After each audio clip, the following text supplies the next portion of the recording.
नमस्कार प्यारे मित्रों और डियर स्टूडेंट्स। आज हम लोग 11th क्लास के केमिस्ट्री का चैप्टर परमाणु संरचना में हाइड्रोजन स्पेक्ट्रम से शुरुआत करते हैं। देखिए, हाइड्रोजन, पहली बात स्पेक्ट्रम क्या होता है आप ये जान लीजिए। आपको पीछे बताया जा चुका है स्पेक्ट्रम क्या होता है। फिर भी स्पेक्ट्रम यानी किसी भी कोई किरण है या कोई प्रकाश है, जब वो विभिन्न भागों में बंट जाता है तो सामूहिक रूप से उसे हम लोग स्पेक्ट्रम बोलते हैं। या ऐसे समझ लीजिए कि आप अगर एक गुच्छे में कोई सामान लिए हैं, ठीक है, जब मान लो कीरिंग लिए हैं और कीरिंग में अलग अलग टाइप की चाबियां लगी हैं, तो हम उसको सामूहिक रूप से स्पेक्ट्रम वर्ड देंगे कि ये। अब इसी को हम प्रकाश पर अप्लाई करते हैं। तो देखिए, हाइड्रोजन स्पेक्ट्रम क्या है। हाइड्रोजन स्पेक्ट्रम में कहा गया है कि एक विसर्जन नलिका में निम्न दाब पर, लो प्रेशर पर हाइड्रोजन गैस भरकर उसमें विद्युत धारा प्रवाहित करने पर हाइड्रोजन एटम बनने के कारण विजिबल रीजन में गुलाबी दीप्ति का प्रकाश उत्पन्न होता है। इससे भिन्न भिन्न वेवलेंथ के प्रकाश के उत्सर्जन से विभिन्न रेखाओं के समूह प्राप्त होते हैं, जिन्हें श्रेणियां कहते हैं। श्रेणियों को हम लोग सामूहिक रूप से स्पेक्ट्रम कहते हैं, ठीक है। और ये स्पेक्ट्रम जब हम लोग हाइड्रोजन गैस पर देखते हैं तो इसका नाम फिर हाइड्रोजन स्पेक्ट्रम हो जाता है। इसमें देखिए, अब कहा क्या गया कि कोई विसर्जन नलिका में कोई बहुत ही पहले निम्न दाब कर कोई गैस को ले लेंगे। अब जब गैस ले लेंगे तो गैस किस में होगी? गैस अणु के रूप में होगी, मॉलिक्यूल के रूप में होगी। जब हम उस पर प्रेशर डालेंगे, बहुत ज़्यादा प्रेशर कर देंगे, ठीक है, यानी कि उसका बहुत निम्न लो प्रेशर कर देंगे, तो जो लो प्रेशर करेंगे तो लो प्रेशर, देखिए जब हाई प्रेशर करते हैं तो जो एटम होते हैं वो जुड़ते हैं। जब किसी भी गैस को हम लोग उच्च दाब पर, ठीक है, उच्च दाब पर हाई प्रेशर पर दबाते हैं तो उसमें अणु जो एटम्स होते हैं वो मॉलिक्यूल में परिवर्तित होते हैं। अब हम लोग क्या कर रहे हैं कि प्रेशर को बहुत लो कर रहे हैं, बहुत ही निम्न कर रहे हैं, तो जो अणु उसमें जुड़े रहे होंगे अब वो अणु अलग हो रहे हैं। यानी कहने का मतलब कि विसर्जन नलिका में जब हम हाइड्रोजन गैस को भरकर विद्युत धारा प्रवाहित करते हैं तो जो गैस अणुओं के रूप में है वो वहाँ पर विसर्जन के द्वारा विद्युत धारा के प्रवाहित होने से वो अणुओं में एटम्स में चेंज होने लगेगी। हाइड्रोजन गैस मॉलिक्यूल फॉर्म में है, उसको हम विद्युत धारा प्रवाहित किए तो वो एटम फॉर्म में बदलने लगी। उस बदलने के कारण उस दृश्य विजिबल रीजन, दृश्य क्षेत्र में कुछ गुलाबी रंग की प्रदीप्त का प्रकाश उत्पन्न हो जाता है। पिंक कलर का एक प्रकाश उत्पन्न होता है। जब उस प्रकाश का हम लोग अध्ययन करते हैं तो उसमें अलग अलग वेवलेंथ के उत्सर्जन के रेखाएं प्राप्त होती हैं, जिनको हम लोग सामूहिक रूप से सीरीज या श्रेणी कहते हैं। और उन सीरीज को, क्योंकि हाइड्रोजन के हम गैस के एग्जाम्पल ले रहे हैं, तो उन सीरीज को हम लोग सीधे फिर हाइड्रोजन स्पेक्ट्रम कहते हैं। तो मेरे ख्याल से आपको थोड़ा सा ये बात समझ में आ गई होगी। अब इतना समझ लीजिए, विसर्जन नलिका में हाइड्रोजन गैस को निम्न दाब पर लेकर विद्युत धारा प्रवाहित करेंगे तो जो अणु हैं वो परमाणुओं में बदलने लगेंगे, जिसके कारण उसमें दृश्य क्षेत्र में एक गुलाबी रंग की दृश्य क्षेत्र में गुलाबी रंग की बहुत सारे वेवलेंथ की उत्सर्जन की रेखाएं प्राप्त हो जाती हैं और जिन्हें हम सामूहिक रूप से स्पेक्ट्रम कहते हैं। ठीक, अब देखते हैं यहीं पर आगे इसमें।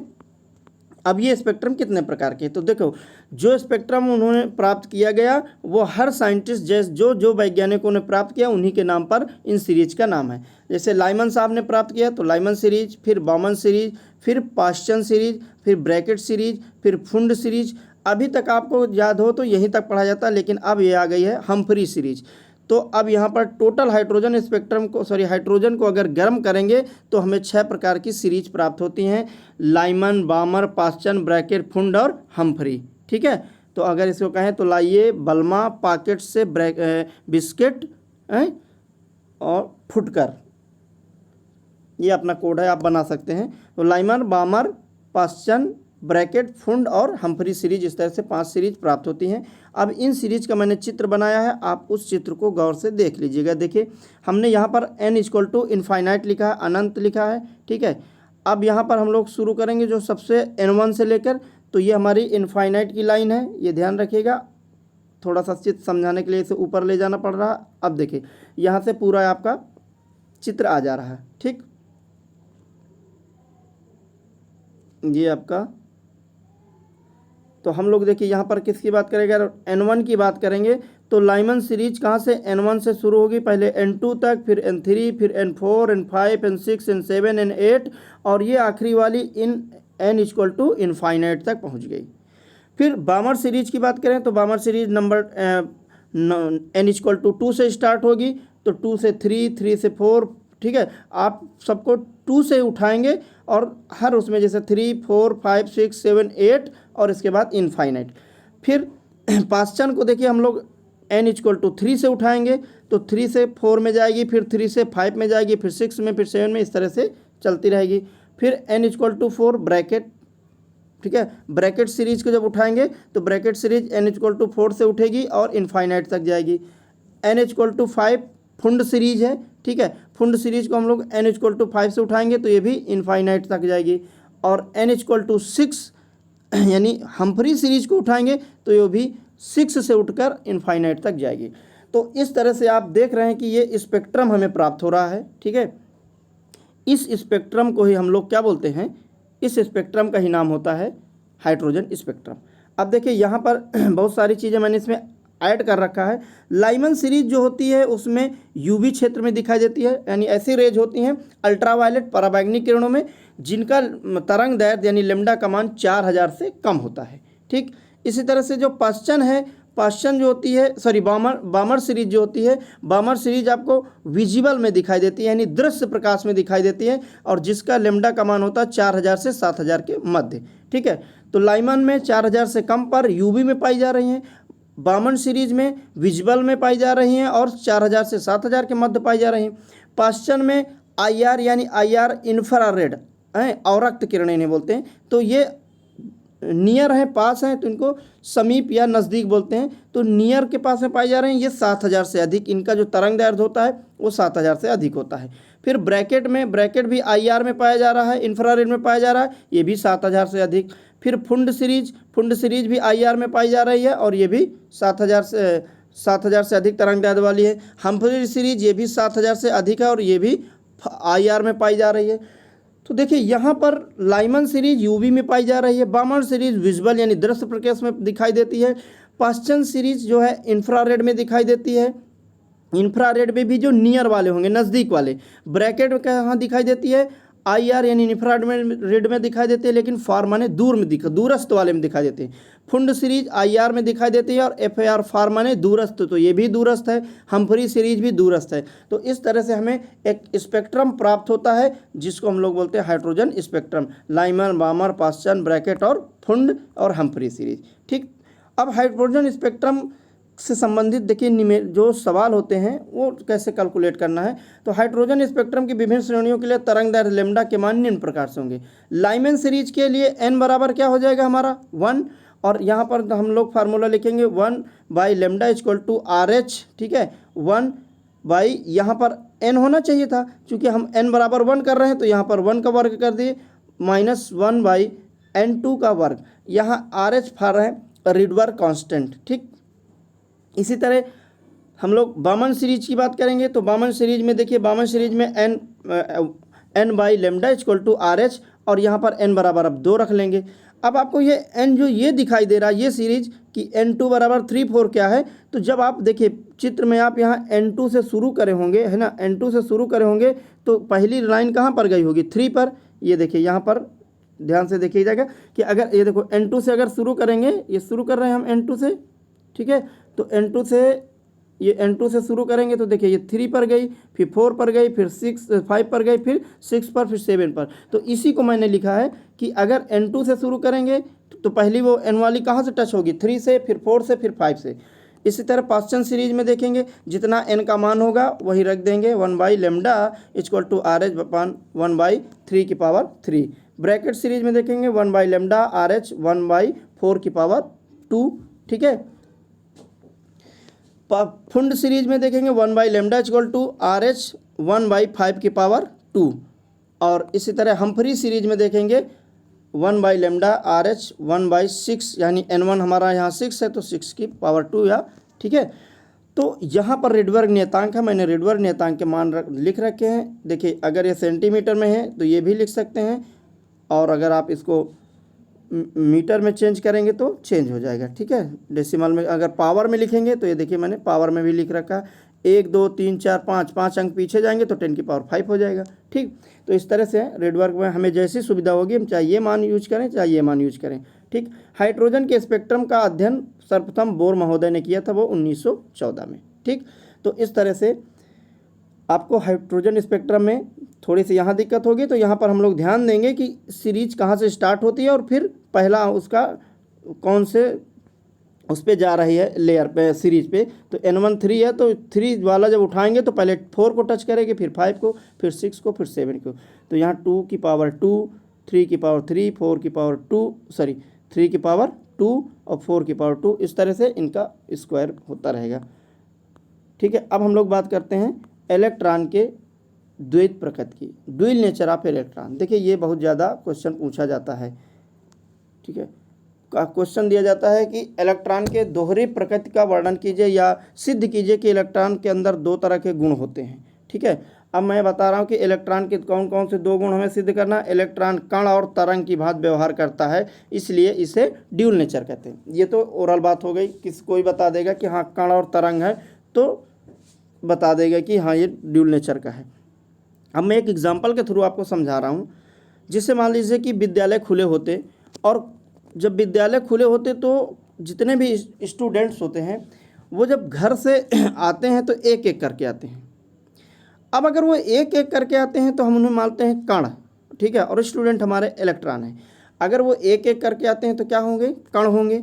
जिस समय प्रेयर होती है तो वो लोग क्या है, रो में चलते हैं, लाइन में चलते हैं, और जब लाइन में चलेंगे तो टेढ़े मुड़ते हुए सीधे, यानी लाइन से रो से आएंगे, लेकिन ऐसे कर्व लेते हुए सर्पिलाकार आते जाते रहेंगे। तो जब इस तरह से एक एक करके इलेक्ट्रॉन आए, मतलब घर से बच्चे एक एक करके आए, वो इलेक्ट्रॉन है। जब प्रेयर हुई तो वो लोग लाइन बना के जाने लगे। तो जब घर से चले बच्चे तो उस समय वो कण हैं, लेकिन प्रेयर के साथ, प्रेयर करने के बाद वो लाइन से जा रहे हैं तो तरंग हैं। तो इलेक्ट्रॉन भी जब अकेले अकेले होता है तो कण की तरह यानी पार्टिकल की तरह व्यवहार करता है, और जब समूह में होता है तो समूह में वो तरंग की भांति व्यवहार करता है, ठीक है। तो ड्यूल नेचर ऑफ इलेक्ट्रॉन यही बताता है कि इलेक्ट्रॉन कण और तरंग दोनों की भांति व्यवहार करता है।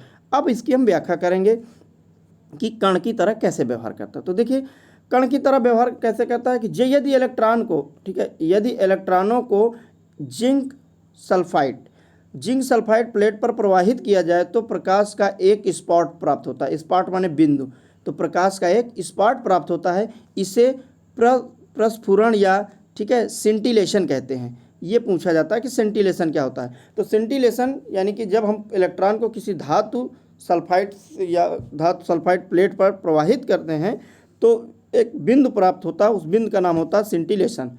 अब ये जब बिंदु बन गया, देखो जैसे मान लो कहा जाए कि मैं एक पत्थर फेंकूं किसी प्लेट पर, या आप नहीं जानते हो कि ये कितना वजन है, तो अगर आपके प्लेट में होल हो जा रहा है या प्लेट में कुछ गड्ढे बन जा रहे हैं तो इसका मतलब आप उसके वजन का अंदाज़ा लगा सकते हैं ना।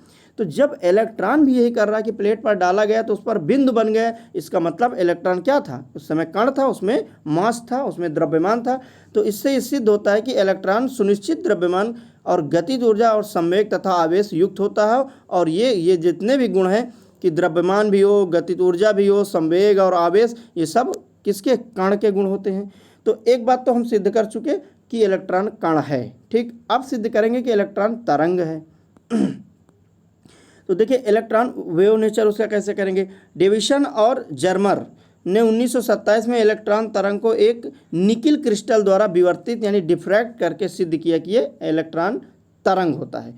उन्होंने सिद्ध क्या किया कि जैसे उस पर निकिल पर क्रिस्टल फॉर्म में डाला तो वो कैसे विवर्तन की गति को शो कर रही थी।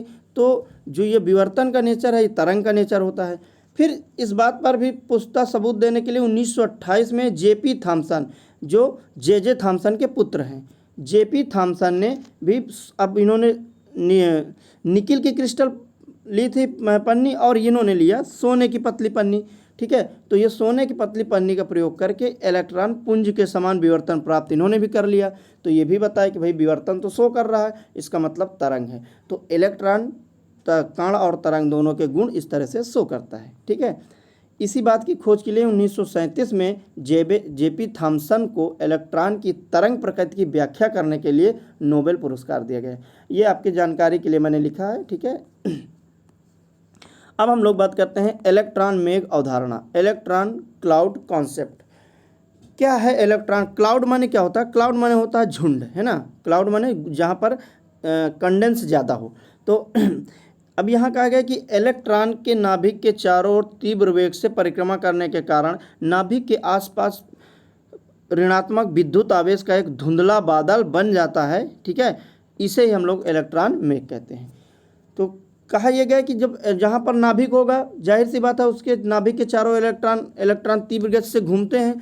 तो घूमते घूमते कहीं ऐसा जगह आएगा कि उस पर ज़्यादा इलेक्ट्रॉन हो गए, ठीक है। तो आसपास जब उस जगह ज़्यादा हो जाएंगे तो वहाँ पर ऋणात्मक, क्योंकि इलेक्ट्रॉन क्या है? ऋणात्मक है। तो इलेक्ट्रॉन ऋणात्मक होने के कारण जहाँ पर वो पहुँच जाएगा ज़्यादा मात्रा में, तो ऋणात्मक आवेश वहाँ ज़्यादा हो जाएगा। जब आवेश ज़्यादा होगा तो झुंड के कारण धुंधला दिखाई देने लगेगा, और धुंधला दिखाई देगा तो इस कारण हम लोग देखेंगे बादल दिखाई देता है। जैसे आप देख लो कि बादल चंद्रमा वंद्रमा को ढकता है, सूर्य को ढकता है, तो हमें साफ नहीं दिखाई देते। वैसे मान लो नाभिक के चारों तरफ घूम रहे हैं इलेक्ट्रॉन, और किसी जगह एक जगह बहुत ज़्यादा एकत्रित हो गए, तो इससे क्या हुआ कि गुच्छे के रूप में इलेक्ट्रॉन हो जाते हैं वहाँ पे, और क्योंकि जो इलेक्ट्रॉन ऋणात्मक है तो एक धुंधलापन दिखाई देता है, उसी को हम लोग इलेक्ट्रॉन क्लाउड कहते हैं। तो अब हम लोग जरा बात करेंगे उदाहरण के रूप में। तो देखिए, हम हाइड्रोजन एटम में एक प्रोटॉन और एक इलेक्ट्रॉन होता है, ये जानते हैं, ठीक है। हाइड्रोजन परमाणु में एक प्रोटॉन और एक इलेक्ट्रॉन होता है, ये जानते हैं। इलेक्ट्रॉन नाभिक के चारों ओर तीव्र गति से परिक्रमा करता है, ठीक है। इस कारण नाभिक के चारों ओर विद्युत ऋणावेश समान रूप से डिफ्यूज हो जाता है, विसरित हो जाता है। देखिए, हाइड्रोजन एटम में एक प्रोटॉन तथा एक इलेक्ट्रॉन होता है। इलेक्ट्रॉन नाभिक के चारों ओर तीव्र गति से परिक्रमा करता है। इस कारण नाभिक के चारों ओर विद्युत ऋणावेश समान रूप से विसरित हो जाता है। तो ऋण आवेशित